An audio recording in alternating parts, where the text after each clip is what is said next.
You've written the exam earlier? Any of you? Attempted groups anytime? No idea, absolutely. Okay. What is your background? What about you both?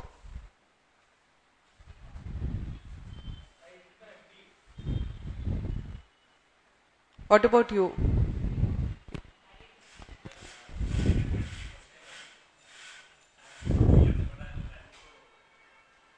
A long way to go, yeah? Anyway, sit down. Okay, now I'll just discuss about Group 1 prelims and Group 2.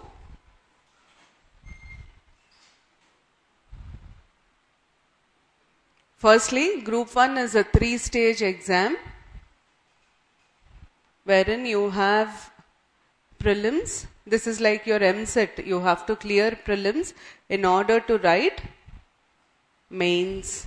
And if you clear mains, then you go on to attend the interview. This is about Group 1. Group 2, for APPSC, it is a single stage exam. You have only one written exam. We have to wait for any new changes, but as on date, it is only one written exam, which is objective in nature. MCQs will be asked. Okay? Now, the first stage, prelims in Group 1, has one paper, which is called General Studies, which is for 150 marks, 1 mark per question, and no negative marking. Fine. This is descriptive. You are expected to write answers. Written examination, this has 3 papers. The first one is called General Studies. Second is called, you basically have polity and history in paper 2. Paper 3 will be economy, India and state, AP. Okay, these 3 papers, each paper is again for 150 marks. So in all, Group 2 will be for 450 marks. This is about the scheme of the exam. First day you will have 2 papers, next day you will have 1 paper. Okay, are we clear with this? Now I'll just tell you the areas that are there in Group 1 prelims as well as Group 2. First understand what subjects are there, then I'll tell you how questions will be asked, what should be referred for each of these subjects. Now, Group 1 prelims will have these areas.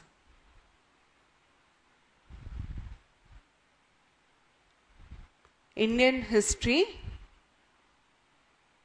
major focus will be on modern India. Now I'll tell you what is ancient, medieval and modern India. Geography, when it comes to geography, it is India, world and AP. More emphasis will be on geography.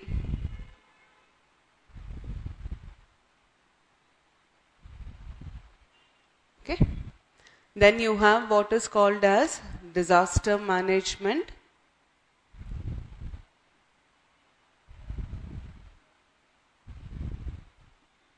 Fourth area is Indian polity.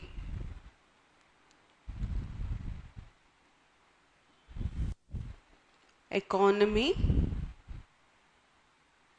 science and mental ability. Along with this, you will have current affairs.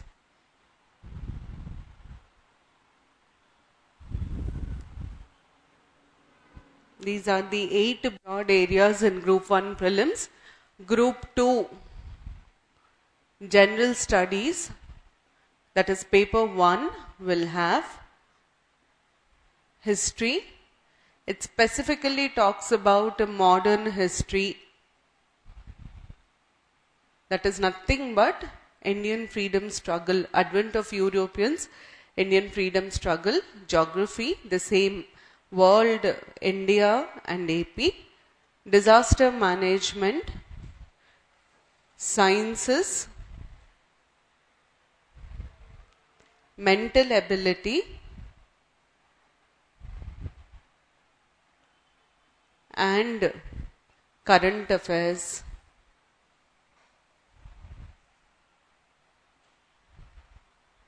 Okay. Paper 2 will have 2 areas. Indian polity will be for 75 marks and AP history will be for 75 marks. Paper 3 will have Indian economy, AP economy. I'll tell you the changes also that are proposed by the Service Commission. But anyways, this is the syllabus. Now tell me, what difference do you find or similarity do you find between the syllabus, Group 2 and Group 1? Is it the same? Is there any difference?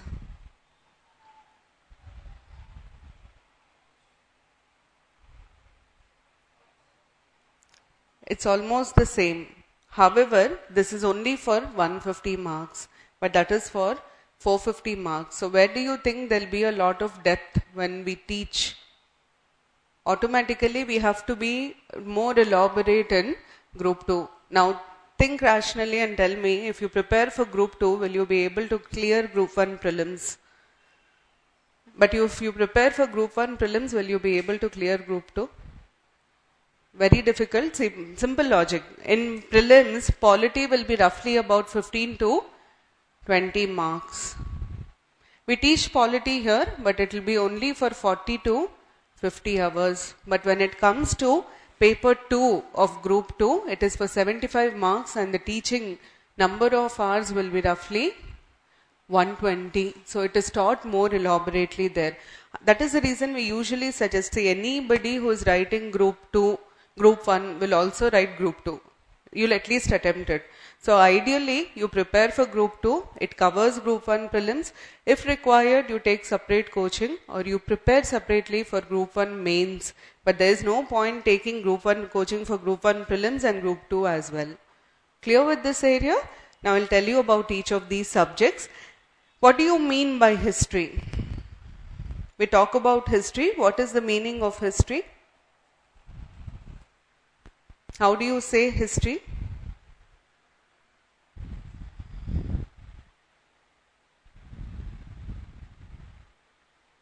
How do you define the term history? Yes, past events. How do you know that they've occurred? Sorry? But how do they know? So because I didn't see Mahatma Gandhi, neither you've seen. In fact, there are very few people left who've seen Mahatma Gandhi. How do we know that Gandhiji did this and did not do that? There should be, very good. See, it is a record of past events. There should be some kind of record. So whatever history we talk about, there should be an evidence of it happening. For example, I claim to be a lawyer or an MBA graduate. How do you establish this? You have to look at my certificates. So the evidence is my certificates, isn't it? Like that, there should be an evidence for everything that had happened in history. Now, when it comes to Indian history begins with the Vedic period. You know, formal history is with the Aryans and the Vedic period. Before this, we had Indus Valley civilization, but this is not considered as history. It is considered as proto-history. Why?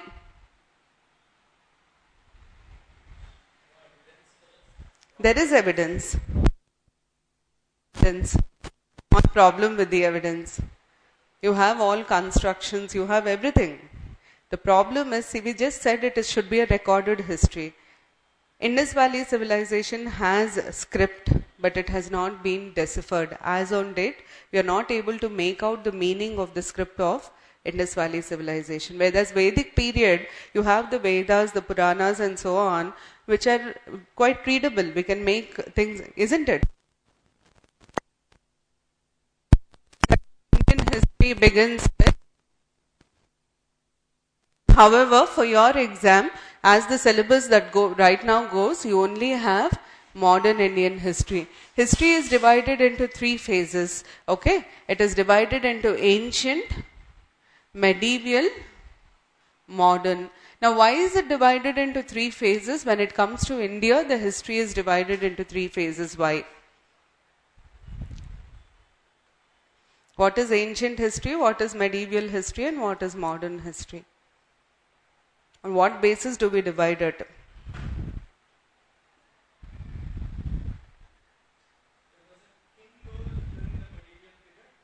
Ancient also we had kings ruling, we had Ashoka ruling, Gupta's ruling, Harshavardhana, all these were ruling in the ancient history.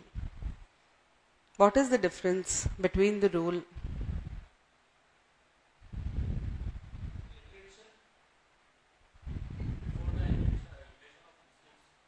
Very good. See, the cutoff is, this starts with the invasion of Muslims, the Delhi Sultanate. So basically, it is a cultural division where here we talk about migration and people getting Indianized. The Indian society is formed in ancient history. Medieval history, it's a fusion of Indo-Islamic culture. We call it as Indo-Islamic culture. And modern history marks the beginning of westernization. Why? Because it starts with the advent of Europeans. We formally say that modern history commences with the death of Aurangzeb in 1707. So this is the 3 phases. For your exam, the focus will be on the 3rd phase, modern Indian history. Okay, now how do they ask you questions? See, whenever you say history, there is something that causes an event. Okay, there will be a cause for the event. For example, we all know about the Jallianwala Bagh incident. Where did it happen? Where did it happen? Where is it? Punjab. Protest. It was a protest which was organized in a park, right, where the Britishers had shot and many people have died. It is considered as the most violent incident in the history of Indian freedom struggle. What were they protesting against? What caused the protest in the first place? Why did people assemble in Jallianwala Bagh? If you take Jallianwala Bagh as an incident, now let's see what all you have to track. For this incident, you have to know the reason for it to happen. Britishers then had enacted a Rowlatt Act, and these people have gathered in protest of the act. Okay. Now the next question is when it happened, where it happened, who was involved, who was the person who ordered the shooting of these people? What is the name of that person? A British journal who had issued orders for shooting.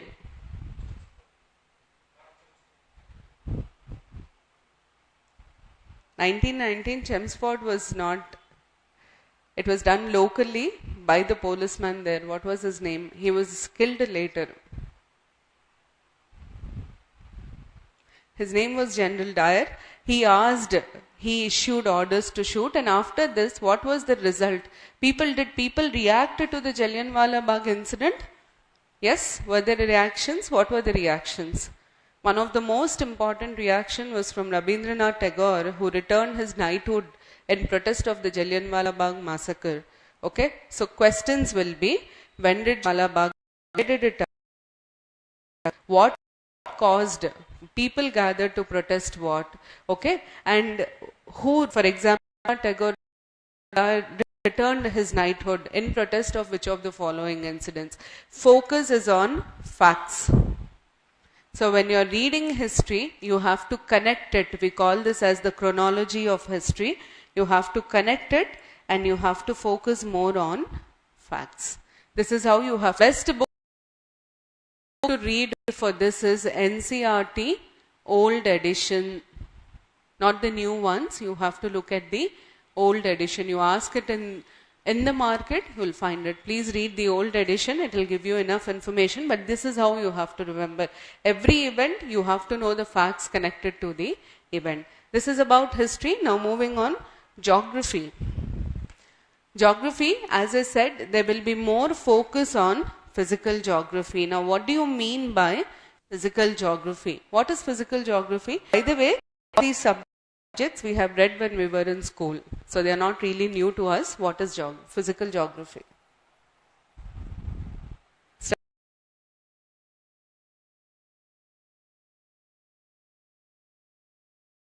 Earth includes study of human, which is called geography.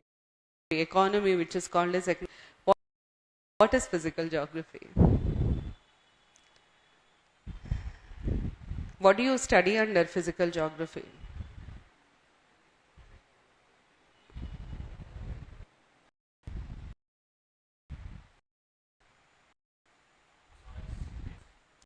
So we study the physical features of Earth. As this on physical geography will be, which is the deepest point on Earth, which is the tallest peak in Asia, which is the mountain range which separates two countries. So these questions will be asked, and for this the best reference would be please read the atlas, preferably Black Swan, because the data is tabulated in this. If you observe the previous question papers, physical geography itself, they used to give 8 to 10 questions. So this will be very, very useful. The second part of geography, concepts. What do I mean by concepts in geography? Now you have different words. You have sea, you have ocean, you have a river. All these are water bodies. But why do we differentiate them? On what basis do we categorize them into a river and an ocean? On what basis do we categorize them into a river and an ocean?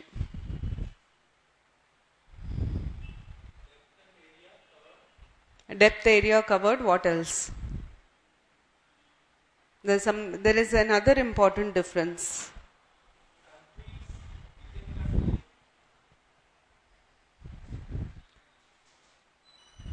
Rivers flow, they are not stable, static, but whereas an ocean, does it flow? What about the composition of a river and composition of an ocean? How is water in a river? How is water in an ocean? Composition, where the extent to which they are located, whether they are static or whether they flow. All this will differentiate, will help us differentiate between these words. Those are the concepts that we talk about in geography, which should be read from NCERT CBSE books 6 to 12. These have to be read for this part. Okay. Now, history, there has been no change as far as your syllabus is concerned. Geography, the only change, anticipated change is they've included the newly formed residue Andhra Pradesh geography. That's it. Apart from that, there is no other change. Now, what do you mean by a disaster? The next area is disaster management. What do you mean by a disaster? Should it be natural? It could be natural, man-made, or both together. If you take a flood, it is both natural as well as man-made, isn't it? Now, disaster management, we categorize the subject into two parts. One is concept, the other is facts. Now, what do I mean by concept? What do I mean by facts? Concepts include things like, what do you mean by an epicenter in an earthquake? What is the scale that is used to measure the impact of an earthquake. Okay. Facts. What is the most common or frequent form of natural disaster? These are factual questions. These are conceptual questions. And reference book will be again NCERT. This is directly given in the Public Service Commission website, 8, 9, 10. Usually what happens is you read the concept, you skip the facts, but here please focus equally on facts, because in 2012 when you had the last APPSC exam, you had more questions coming from facts. Okay, so this is about disaster management. The next area is sciences. Now sciences, physics, chemistry and biology. Sciences, they do not go beyond the 10th class level. You don't have to look at anything beyond the 10th level. They will ask you basic questions. You know, last time there was a question, which is the largest organ in the digestive system of human beings? These are basic simple questions that will be asked. For this, please refer SSC State Syllabus 6 to 10 textbooks will be enough. You don't have to go beyond this. Okay. Mental ability, maths students, all you have to do is practice previous year's question papers. But if you need any additional practice, then you can take R.S. Agarwal. But practice only those questions that were asked earlier. Don't practice anything else. Okay. Sciences, mental ability. Then the next area that you will have is current affairs. Now, what do you mean by current affairs? These 6 areas will be in paper 1 of Group 2. What do you mean by current affairs? Yes? Any idea what is current affairs? Is it a subject?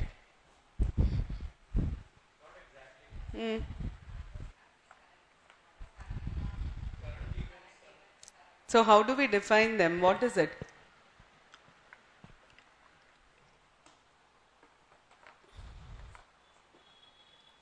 Can I call it as an updation of all the subjects? Yes? Updates in every area. For example, do you have any updates in history by any chance? What will be the updates? That is geography, political geography. Formation of AP and Telangana will come under political geography. What else? History. Can we have any current affairs? Because history is past, then what will be current in history?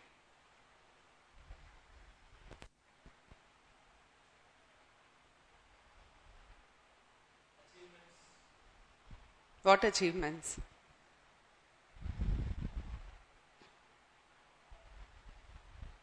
Remember Padmanabha Swami Temple of Kerala? I'll call it current affairs in history. Why?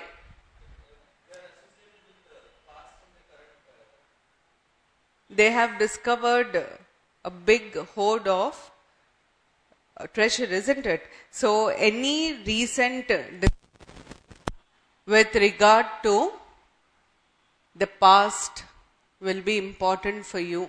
If they discover a new Indus Valley civilization site, a new ancient monument, all this will be current, but it is related to history. The second is milestones. Now, what do you mean by milestones? 25 years, 50 years, 100 years, 125 years. Recently, one court in India has completed 150 years. So they'll ask you which of the following courts recently completed 150 years. Okay, so this is how they'll ask you. Milestones are important. And then persons, if you have their birth anniversaries and so on, 125th anniversary, 100th anniversary, they'll ask you questions about that person. This is about history as far as current affairs is concerned.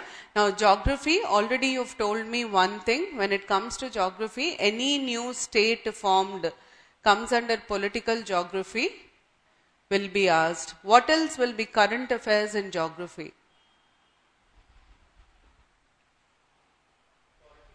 Sorry? Politics will come under polity, Indian polity. Current affairs in geography. Think. Any new irrigation project, infrastructure project, all new projects will come under geography, right?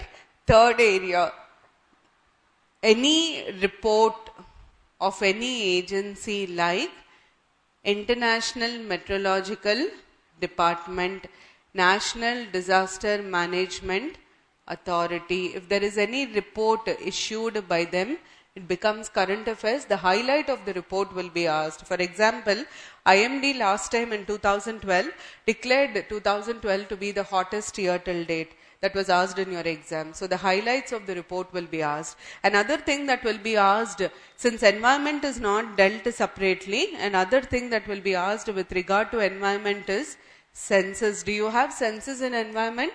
You have tiger census and so on. So simple questions like, in which of the following tiger reserves tiger population is found to be the highest in the recent census? These kind of questions will be asked.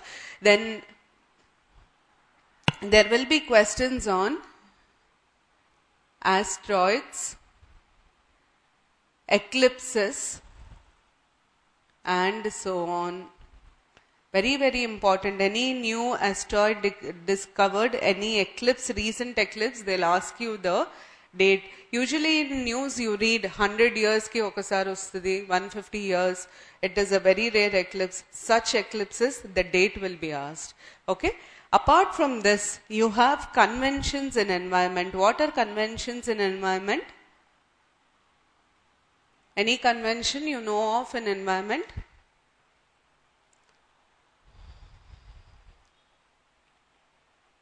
Convention on biodiversity. What is a convention? Convention is an international agreement to save the environment. It deals with one aspect of environment. For example, pollution, protecting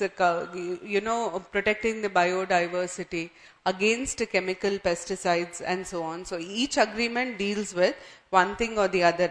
Conventions, usually in current affairs, they'll ask you the venue of the last meeting of the meeting. And this venue, they will ask you last, current and next venue. Then the second thing they'll ask you is, when was the convention signed, the year, where is it headquartered, what are the important agreements under the convention. These are environment related conventions. Apart from that, environment related, you will have another important area, species on extinction, brink of extinction. For example, recently one state in India has launched a special program to save sparrows. They'll ask you to identify the state. Okay, so any animal that is on the brink of extinction, you have to know about the species, and you also have to know about the program or the scheme that the government has undertaken to protect it. Measures taken by the government to protect it. All this will come under geography. So when you read the paper, you should be able to grasp all this. Okay. Now disaster related, what could be current affairs in disaster management? Disaster management, tracking current affairs is very, very easy. You have to make a table where you write the month and the year, name of the disaster, type and name. If it is a cyclone, you have a name for the cyclone. Location, where did it occur? Remarks, what is the impact? If you can make it, there could be several questions that can be asked. For example, if you have 2 or 3 cyclones coming in a span of 1 month or 1.5 months, they'll ask you to identify the chronology of the cyclones by giving the name. So, month, year when it happened, the name, location, remarks. This is how you have to do it for disaster management. Beyond this, they will not ask you anything. If there is a volcano eruption, then which country so and so volcano is located, or recently this volcano erupted, where is it located, right? This is about disaster management. Now sciences, the most important part of sciences which will be asked will be the current. Can you tell me the most recent disease that is in news? Zika virus. Where is it prevalent? Do you find it in India? Brazil. Why is it prevalent in Brazil? What is Zika virus? What happens to a person when he or she is infected with Zika virus?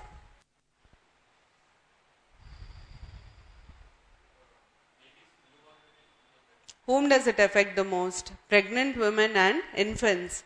What does it do?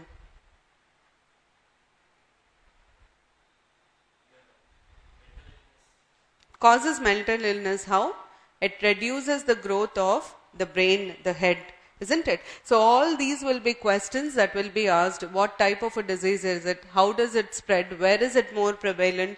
And so on. So the first focus will be on diseases, will be on vaccines. Any new vaccines launched, you have to know for what it is launched and who launched it. Okay, this is one part. The second part of it is physics and chemistry. Any important inventions or discoveries. In inventions, you have to know the name of the invention and who invented it. It could be a country or a person. Okay. Now the third aspect of science is science and technology is not given in your syllabus directly, but it forms a very important part of current affairs. In science and technology, what you have to do is, you have to look at three broad areas. We'll limit it to two. One is space, the other is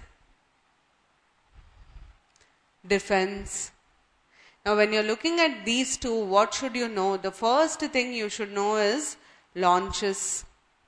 All important launches and their purpose. If a satellite is launched, for what is it launched? Is it launched for defense, education? This is what they will ask you. Okay. The second thing that you should know is it indigenous or in collaboration? Indigenous, manufactured in India. Is it collaboration?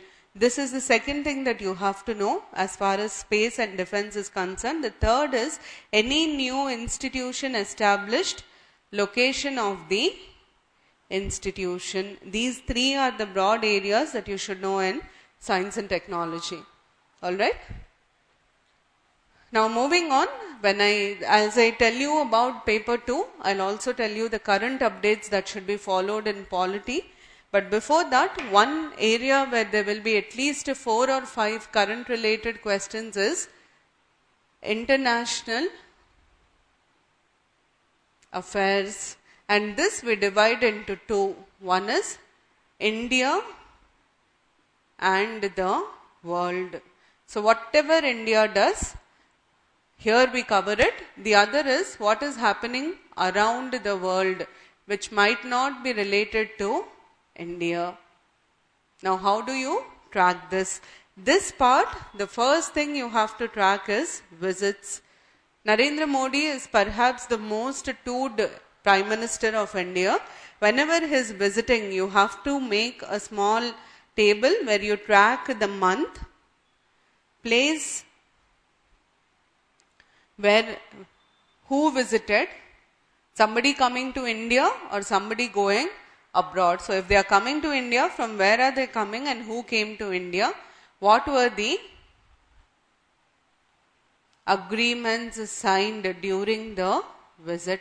This is what has to be tracked for visits. This is the first thing. The second thing that is important again in international affairs with regard to India and world is, apart from visits, there will be several agreements that will be signed, bilateral agreements that will be signed between India and other country that should also be tracked. Now around the world, the most important questions from where you can get is summits. You have G20 summit, you have BRICS summit.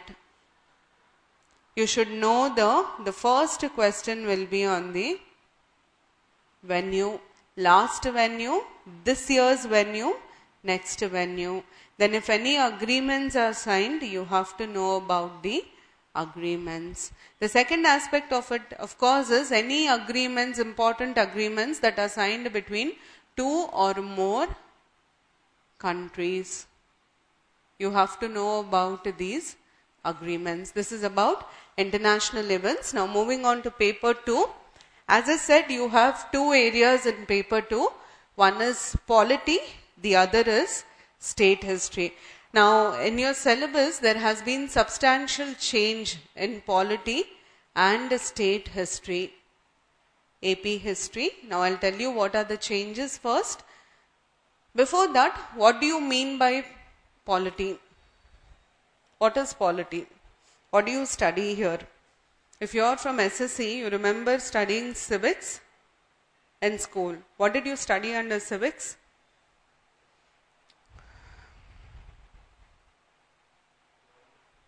Government. Government, its functions, people who are there in government, the president, prime minister, PRIs and so on. But why do we need a government? Tomorrow if you enter into services, you will be part of this government. Why do we need a government? Why should they administer? Why should you have this system of administration? And why do you find it only in human beings?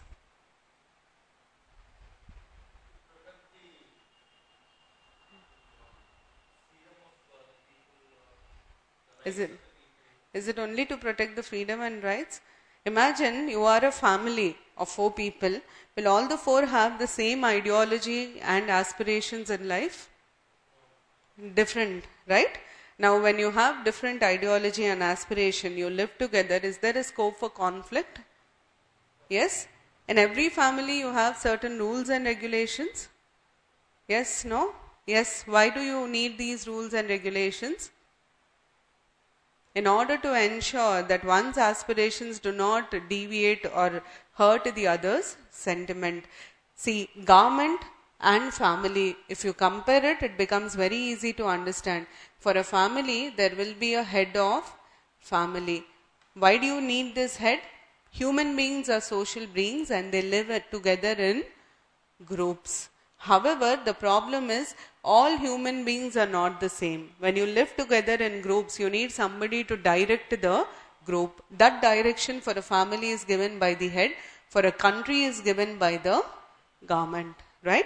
Now this head has 3 basic functions. He has to make the rules and regulations to stay within the group. So you have to stay in the house, you need to follow certain rules and regulations. The second is he'll not just make rules and regulations, he'll also ensure that you follow these rules and regulations. So he's responsible for enforcing these rules and regulations. Despite these 2, is there a scope for conflict? Yes? There will be a scope for conflict. For example, you are supposed to come home by 10 o'clock. Okay, somebody says you returned after 10. You say you returned before 10. Now here is a conflict. Where do you go? You again go to the head of the family. So what will be the third basic function? He has to also resolve disputes. Now these 3 as they are also performed by the government. The question is, who performs what in government and who has powers to what extent? All this we read under what is called as polity. So basically we understand the entire government and governance through what is called as polity. Now here you have 2 major changes. The changes are, though the weightage remains the same, they have increased the syllabus. They've added electoral system of India into the syllabus. This is nothing but how elections are conducted, and they've also added political system. Okay. Apart from this, they have increased the syllabus under local self-government. They have also increased the syllabus under welfare mechanisms. These two are entirely new. These were already there, but they have increased the syllabus. Okay, now what do you mean by electoral system? Who conducts elections in India? Is there a procedure of conducting elections? Do we have a procedure? How do you know that there will be elections? Right now Assam is going for polls. How do we know that they have elections in Assam? With what does the election procedure in India start? There will be a notification issued by the EC. And with what does the elections end? With the declaration of results, the election will end. And there will be something called Code of Conduct, which is implemented by the Election Commission. Then you have a polling booth, you have a returning officer. Am I correct? All these people are a part of the elections. Now when you're reading the electoral system, you'll read all these things. You'll understand how the EC conducts elections in India. What do you mean by political system? How many parties are there in India? See, there are different types of party systems in different countries. Now when you take USA has a dual party system. What do you mean by that? You have only two major parties, right? When you come to India, what is the system that exists in India? We have a multi-party system, correct? We have too many parties. Anybody who wants to get into politics has the choice to start a new party or join an existing party. Why does India have a multi-party system? Because Indians have a fundamental right to form associations, and a political party is also an association. So these things we cover under political system. What do you mean by a right party? A right party. What do you mean by a right party? Am I correct? BJP is considered as a rightist party. Okay, forget BJP. Communists are known as left parties. Why are communists called the left parties? Am I correct? Do we call them left parties? Why do we call them left parties? What is this concept of right party, left party, center party? Congress is center party. It's based on their ideology. Leftists believe in equality in society. They aim at an egalitarian society. Their objective is socialism. Okay? Rightist gives preference to one group. This concept of left and right evolved in France after the French Revolution. A center party is neither right nor left. So neither does it talk about equality, nor does it favor a particular group. This is how we categorize parties. All that we read in political system. Okay. Now local self-government is nothing but PRIs and municipalities as they are in India today. Now how did they evolve? What are the different committees that recommended the evolution of PRIs and contributed to the evolution? All that will come under local self-government. Welfare mechanisms. See, one first thing is, who gets these welfare mechanisms? There are certain vulnerable classes in India. Can you tell me certain vulnerable communities in India? It is easy defining the non-vulnerable communities. You know why? You'll understand now. Women are vulnerable in India. Okay? Children are vulnerable in India.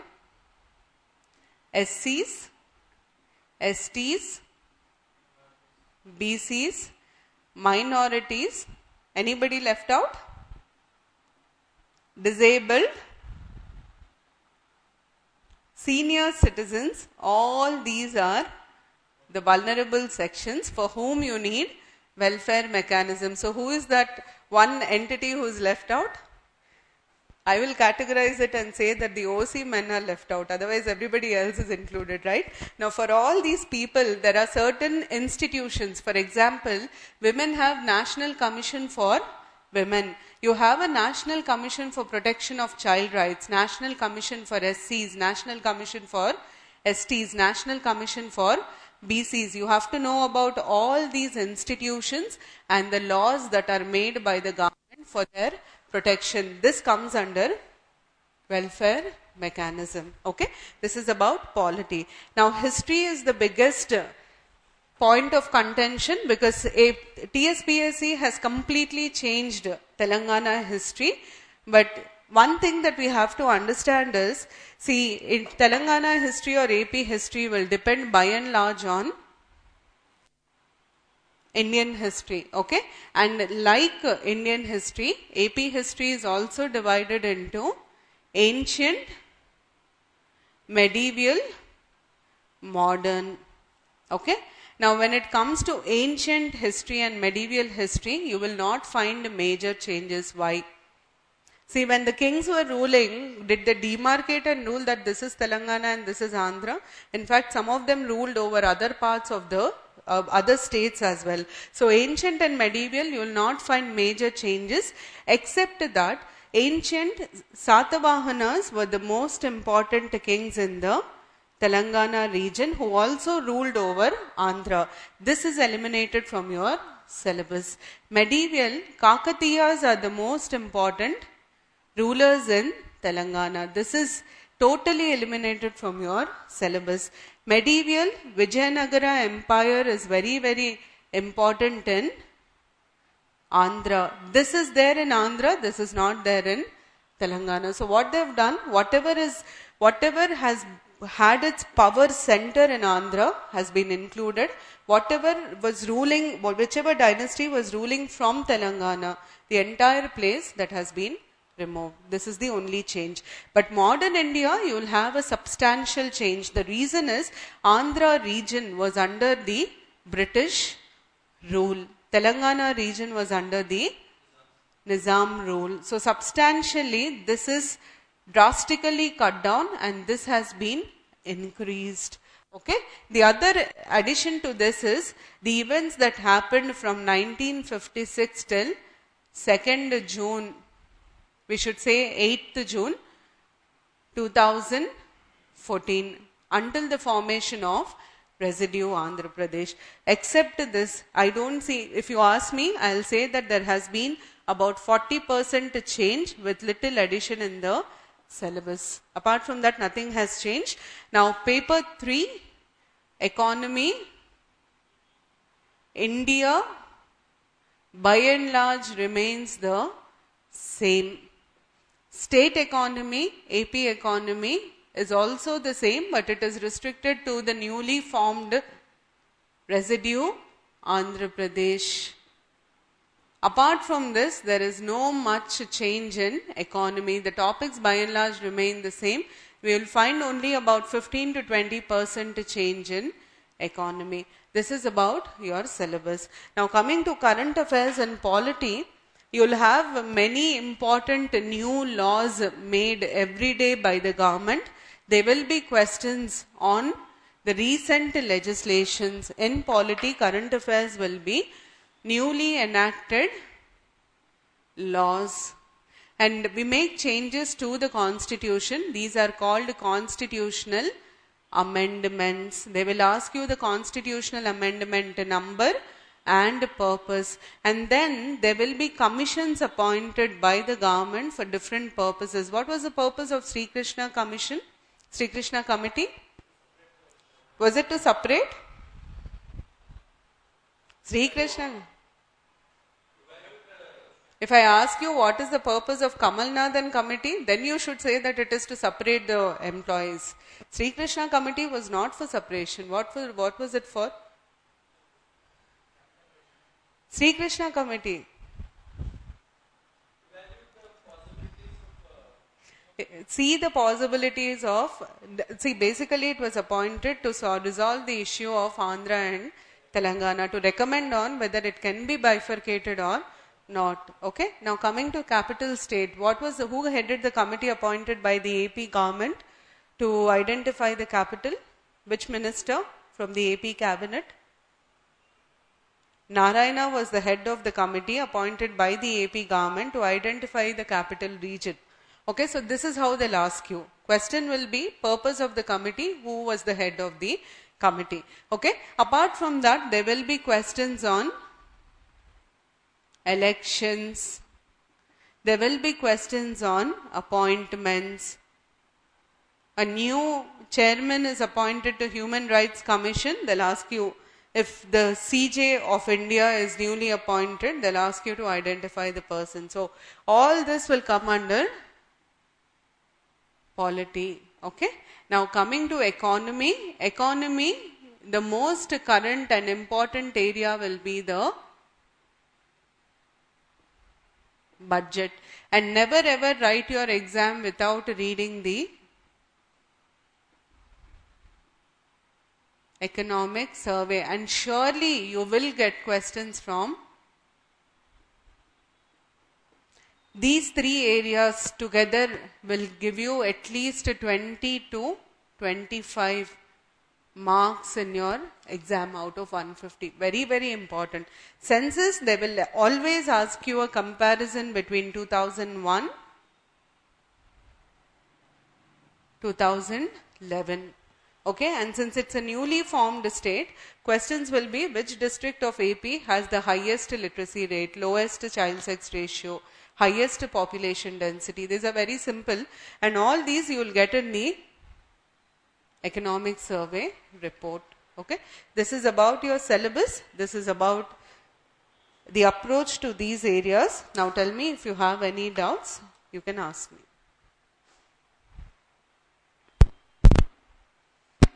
I don't know when the notification is coming, so don't ask me about that. Which one? Local self-government. I told you PRIs and municipalities comprise the local self-government, and basically you're going to study how they evolved. There were several committees which were appointed on improving the local self-government. Otherwise, it's not a new concept. We had something called Punch earlier in North India, and from Punch we got the name Panchayat, the 5 headmen of the village. And this concept of having a headman is not new. We had Gramini, right? So it has been existing, but the way it is today, how did it evolve the way it is today? Who contributed to the evolution? What were the different committees? What were the recommendations? What is a Gram Sabha? What are the constitutional provisions? All that will come under local self-government. The difference is earlier they only asked you about the constitutional provisions. Now they've included the committees that recommended on LSG. That is the difference.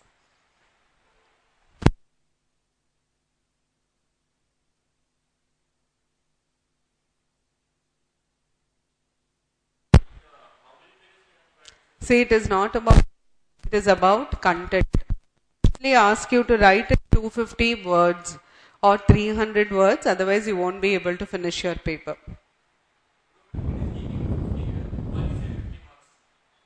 Essay you're talking about. Essay we usually recommend 1000 to 1200 words. 1000 to 1200 words.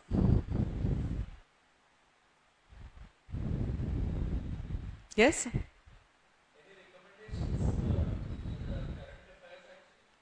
See, I don't recommend a lot of books on for anything. You go anywhere else, they'll ask you to read a lot of books, which is not possible. But current affairs, I would suggest Hindu is good if you're talking about international and national. If you are into a habit of reading Telugu paper, then Eenadu is good for local regional news. Apart from this, you don't have to read anything. On a daily basis, yes. See, the whole idea in doing this orientation is, irrespective of coaching, you should understand what should be read and what should not be read. And how do you, get the guarantee that this is what should be read? Go see the previous question papers. You'll understand how the orientation syncs with the question papers. I teach a lot, major part of it. I teach polity, I teach Indian history, and I teach current affairs. This is my area. No person can claim to teach all the areas because you need to be an expert. My part will be polity, history, Indian history, and current affairs. I have other people who take up other areas. And we strictly teach in Telugu, in English, because we can't teach in Telugu. None of us have the background to teach in Telugu. Bilingual will also not be there. And see, the approach is very, very simple. There are 2 or 3 things that you have to keep in mind if you're preparing for a competitive exam. The first thing is, please limit your resources. Don't read too many books. The logic is very simple. You read in any book, the date of India's independence will remain 15th August 1947. Maybe the way they describe the process of independence is different, but the facts remain the same. And groups is all about facts. So please revise a number of times. Rather than reading 10 books, I would suggest read one book 10 times. That is the first thing. Second thing is, students always have this habit of reading. They never sit to introspect whether they are able to retain and whether they will be able to apply. From our end, what we do in the institute is, as soon as you finish a topic, you'll have a topic-wise test. So after every topic, a test is conducted. That will help you understand where you stand. For us also, it's easy because we'll know whether we are able to follow what is being taught or not. And there could be, issues like somebody is very good with all the subjects, but they have a problem with one subject. All this we'll be able to handle only when we have tests. Usually students don't take tests. They only focus on reading. That is too dangerous. You should always check whether you are able to apply or not. If you do these two things properly, irrespective of the competition, you will be able to succeed. It's all about smart work. I don't say that hard work is not there. You need to work very hard, but you should be smart enough to know what should be done and what should not be done.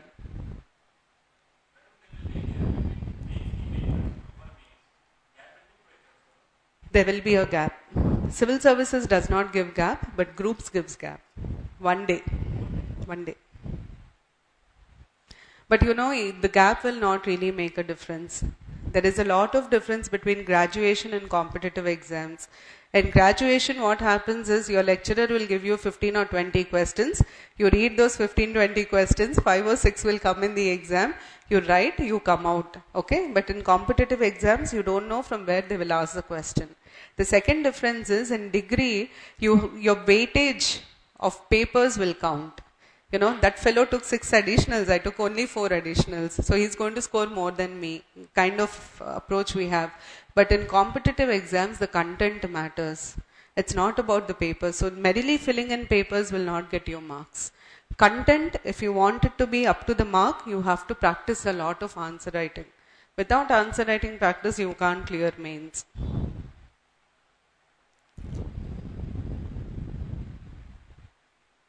Anything else? See, as far as we are concerned, if you're coming here, I will strictly ask you not to read anything that apart from what is given to you in class, the material that we provide printed material. And we will ask you to buy 1 or 2 reference books. Beyond that, I will not ask you to buy anything. Because see, when we read and when we teach, we refer a number of books. You come to us for that. There's no point again going and buying books. Class notes will be the most important thing.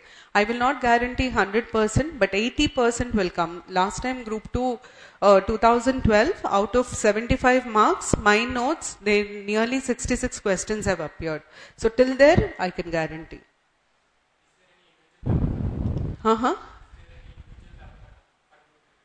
Individual paper cutoff will be there. Individual paper cutoff as in the pass percentage will be there, 35% if it is an OC. So even to get into the list of rankers, you are supposed to get a minimum mark in each of the 3 papers. After that, ranking will depend on the competition. It's not that I score 140 in one paper and 20 in the other paper. You should get some basic marks in all the 3 papers. Anything else? Okay, fine then. Nice interacting with you all. Thank you.